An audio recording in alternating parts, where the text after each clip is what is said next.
আমার খবর।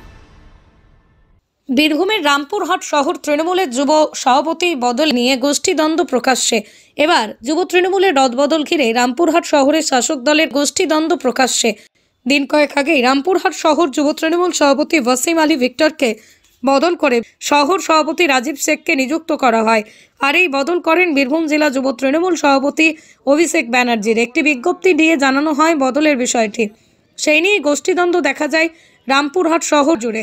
শনিবার বিকেলে রামপুরহাট শহর তৃণমূল একটি সাংগঠনিক বৈঠকে আসেন তৃণমূলের বীরভূম জেলা সভাপতি অনুব্রত মণ্ডল। সেখানেও বিষয়টি নিয়ে জল ঘোলা হয়।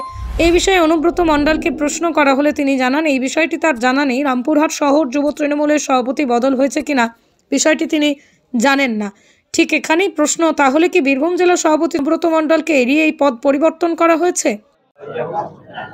একটা বিষয় হলো যে রামপুর শহরের যুব তৃণমূলের সভাপতিকে সরানো হয়েছে, সেই নিয়ে একটা ফেসবুকে একটা দ্বন্দ্ব দেখা যাচ্ছে যে ওটা তো ভাই শুনি না, আমি জানি না, এটা আমি এখনই শুনলাম।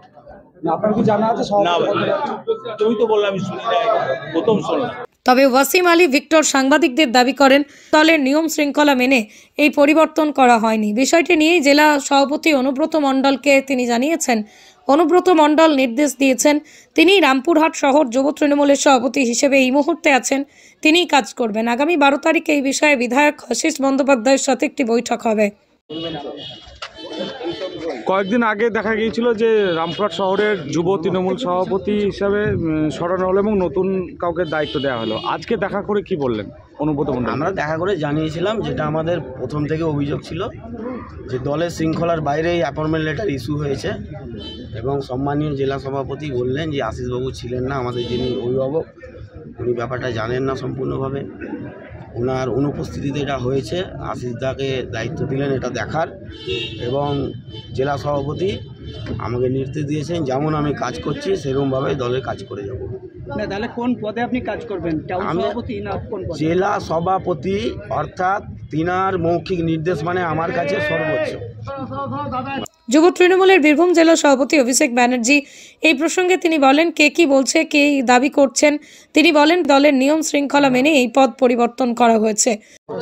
বলছি, রামপুরহাট টাউন সভাপতি যুবর, সেই নিয়ে একটা বিতর্ক দেখা গিয়েছে যে নতুন সভাপতি ঘোষণা করা হয়েছে রাজীব শেখকে, এবং আজকে ভিক্টর শেখও দাবি করছে যে সেই সভাপতি আছে। কে কি বলছে আমি জানি না, তবে দলের নিয়ম মেনেই সভাপতি বদল হয়েছে, নতুন সভাপতি এসছে, দলের নিয়ম মেনে সে কাজ করবে। যে সভাপতি ছিল তাকেও দল নিশ্চয়ই কোথাও না কোথাও কাজে লাগাবে।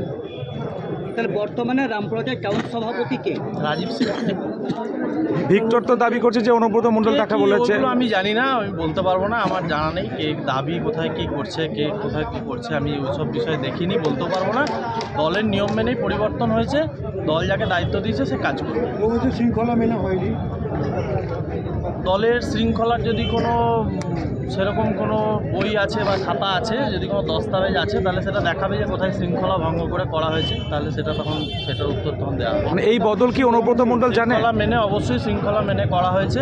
তৃণমূল একটা সুশৃঙ্খল দল, আমাদের মাথার উপর মমতা বন্দ্যোপাধ্যায়, অভিষেক বন্দ্যোপাধ্যায় আছেন, আমাদের জেলার নেতৃত্ব আছেন, সেখান থেকে দাঁড়িয়েই দলের সব রকম নিয়ম মেনেই পরিবর্তন। এই বলছে এই বদলকে অনুব্রত মণ্ডল জানে? অনুব্রত মণ্ডল তো বলছে জানি না। দলের নিয়ম মেনেই পরিবর্তন করা হয়েছে, কোথায় কোথায় কি করা হয়েছে, কোথায় জানানো হয়েছে, সেটা দলের অভ্যন্তরীণ বিষয়, সেটা নিয়ে আমি বাইরে। কিন্তু অনুব্রত মণ্ডল তো আজকে নিয়ম মেনেই পরিবর্তন করা হয়েছে, আজকে বলছে যে আমি জানি না। আমি শুধু এটুকুই বলবো যে দলের নিয়ম মেনেই পরিবর্তন করা হয়েছে।